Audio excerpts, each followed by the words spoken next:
In today's video, we're going to talk about by far the biggest mistake that people make when it comes to creating accurate drawings. Before we start, I'm just going to head off the trolls in the comments because I've been here before. Yes, I know I put the letter R in the middle of the word drawing and I know it's not there. It's known in language as an intrusive R and comes from my upbringing as a Londoner. There's nothing I can do about it. I'm literally not capable of saying it any other way. So if this offends you beyond words, then feel free to leave right now. If not, then let's look at the number one mistake people make. I'm going to tell you about it right at the beginning of the video. It is proportion. If I wanted to build a house, and I'm not a builder, I'd probably make some walls, make a roof, and then sooner or later a builder would walk past and say, what on earth are you doing? That's not going to stand up. It looks right at the moment, but you're soon going to run into trouble because you have no foundations. And that's what we're looking at with drawing. It's no good getting the details correct if the overall proportions and shape of what you're drawing are incorrect. I'm going to show you now some real life examples. And what's more, I'm going to draw them with a ballpoint pen so that you can see them on camera.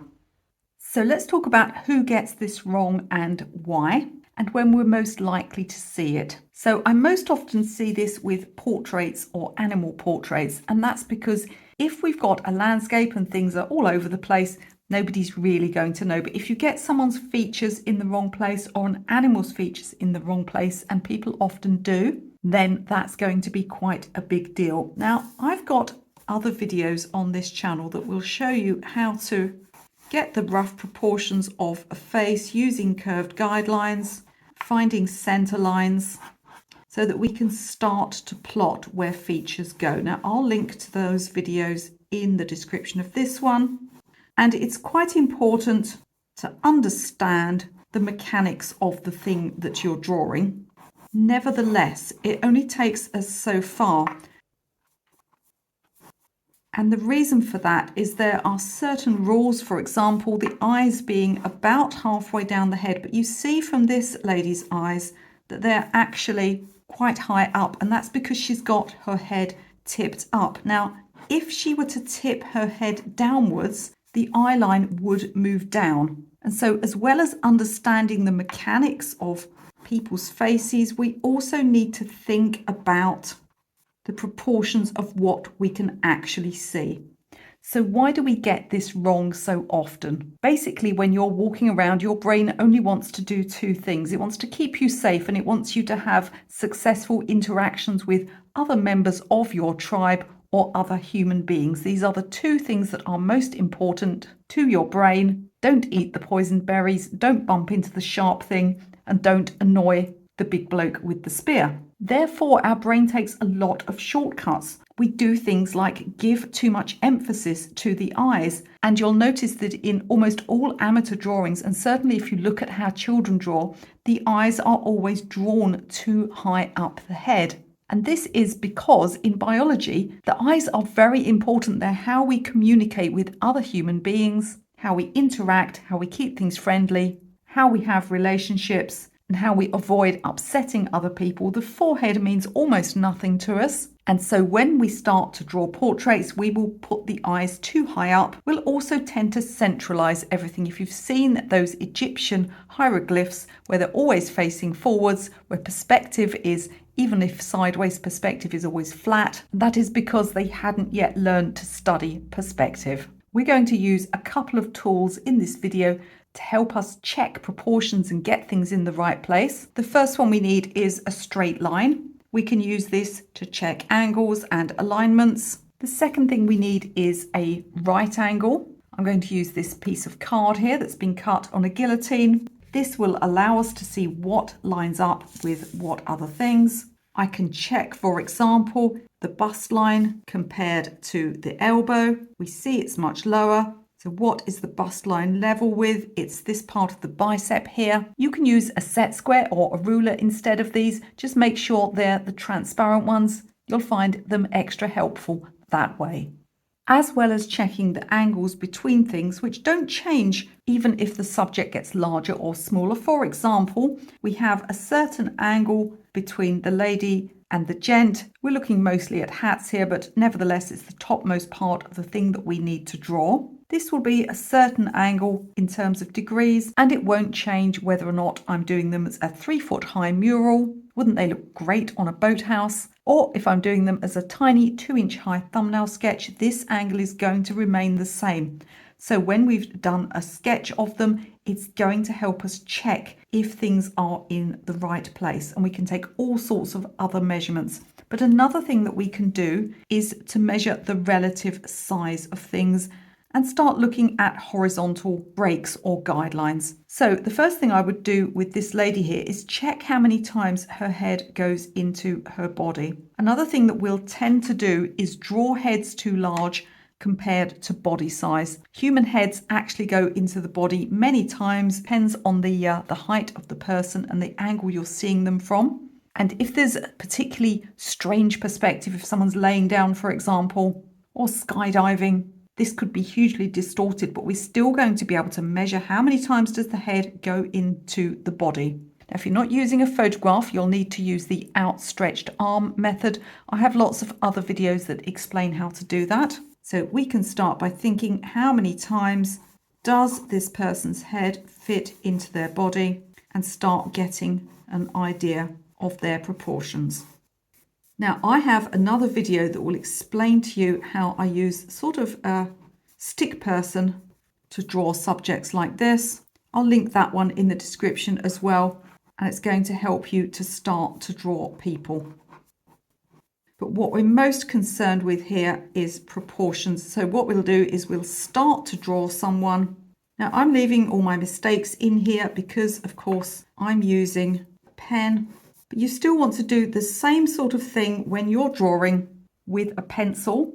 Have the confidence to make loose marks and then adjust them later on. Not even professional artists get things right straight away. Once you've got an idea of a person, then you'll be looking at checking certain things. These shoulders look a little too rounded to me so far. I can check the angle between them, and I see that this shoulder here needs to be a little bit higher up. This one perhaps needs to extend a bit more.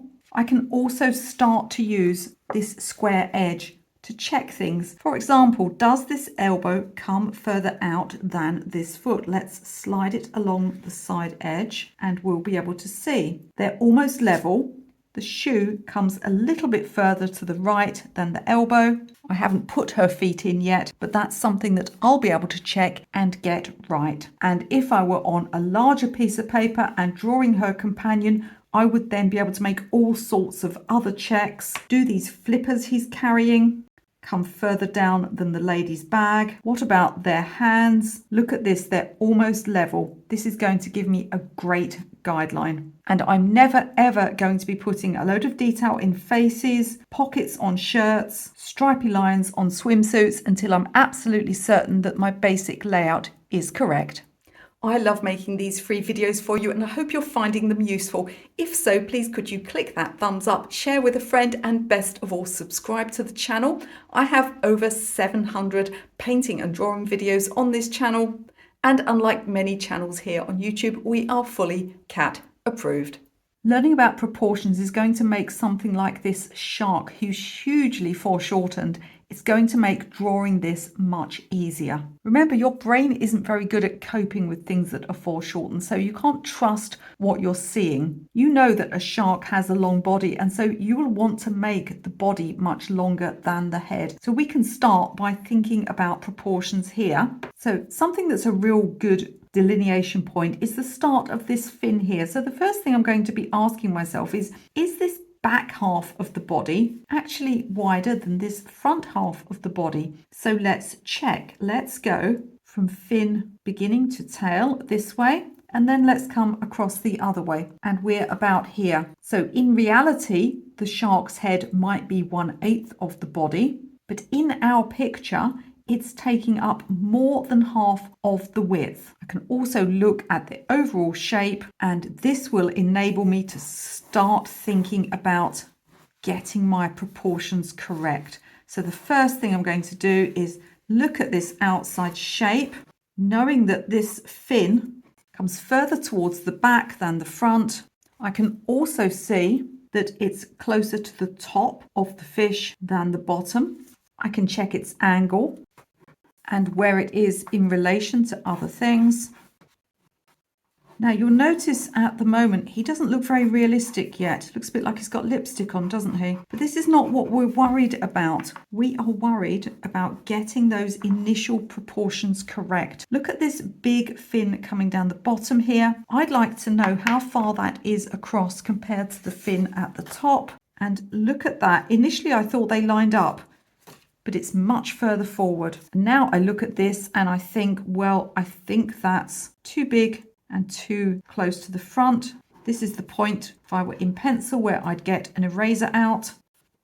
I also see that this fin here has a gap here. Mine doesn't. So have I done this too large, or is this too low down? Let's try moving it up a touch, and let's try dropping that tail down. By making these adjustments, we start to get the shape that we want, and we start to get a good layout for then placing in details like those teeth. And I'm not going to start any of that until the proportions are correct. Let's look at some more examples of how to get proportions correct. Here I have some people walking in the mountains, looking as always for those horizontal markers. The first thing I want to figure out is how high up the top of this person's head comes in relation to the side of the paper. In other words, is it more or less than halfway?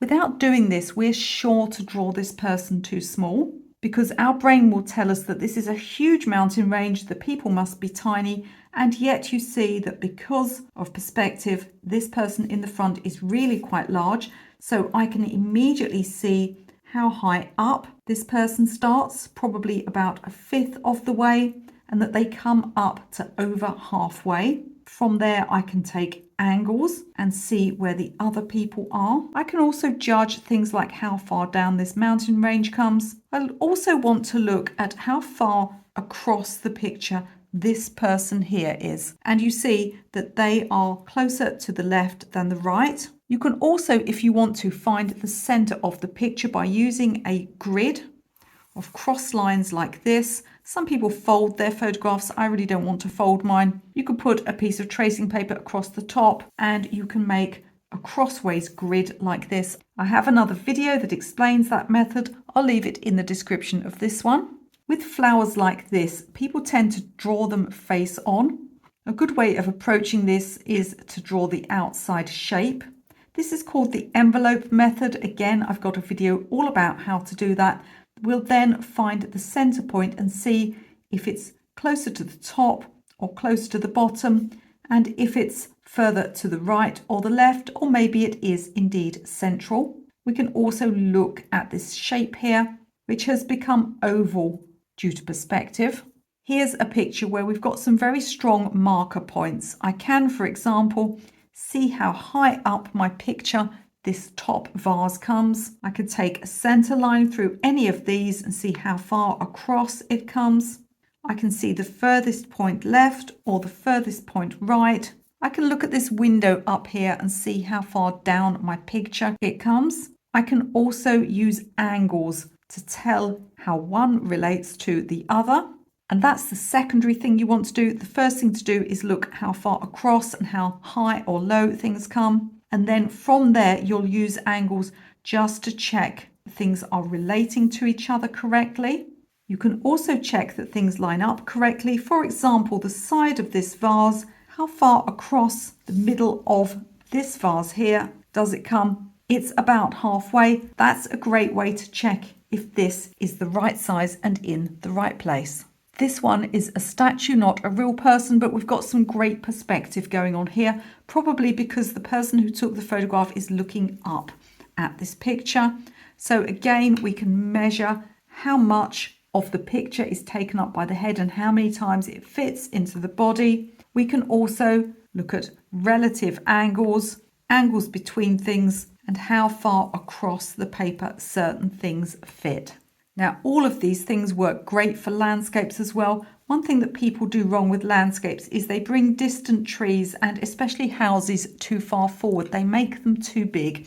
And there's a very strong reason for that. It's because your brain knows that this is a large tree. Perhaps you're looking at a large house, but it may only take up the tiniest amount of room on your paper.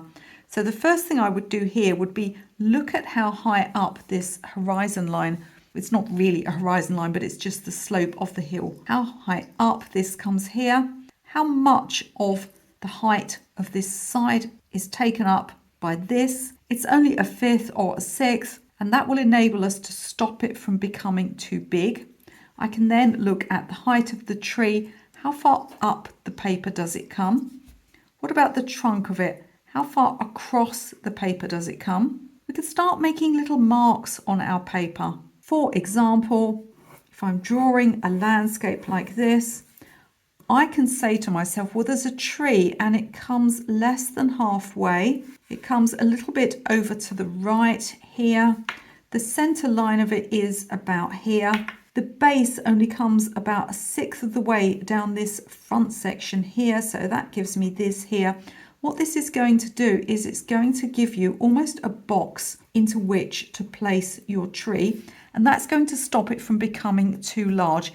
If you just freehand it, I almost guarantee that you'll make it far too big. By always checking proportions and angles, you'll ensure that everything fits on your paper in the right place, and you won't be tempted to add a ton of detail and then find out later on that things just don't fit where they're supposed to fit. So do let me know in the comments what subject you struggle with drawing the most. Maybe I'll make a video for you. And before you leave this video, don't forget to have a look in the video description. There's all sorts of free stuff down there, including some free downloadable PDFs. There's even 1 or 2 free watercolour painting courses that you can grab for no money whatsoever. You can also find out about my extensive range of paid courses and my free Facebook groups.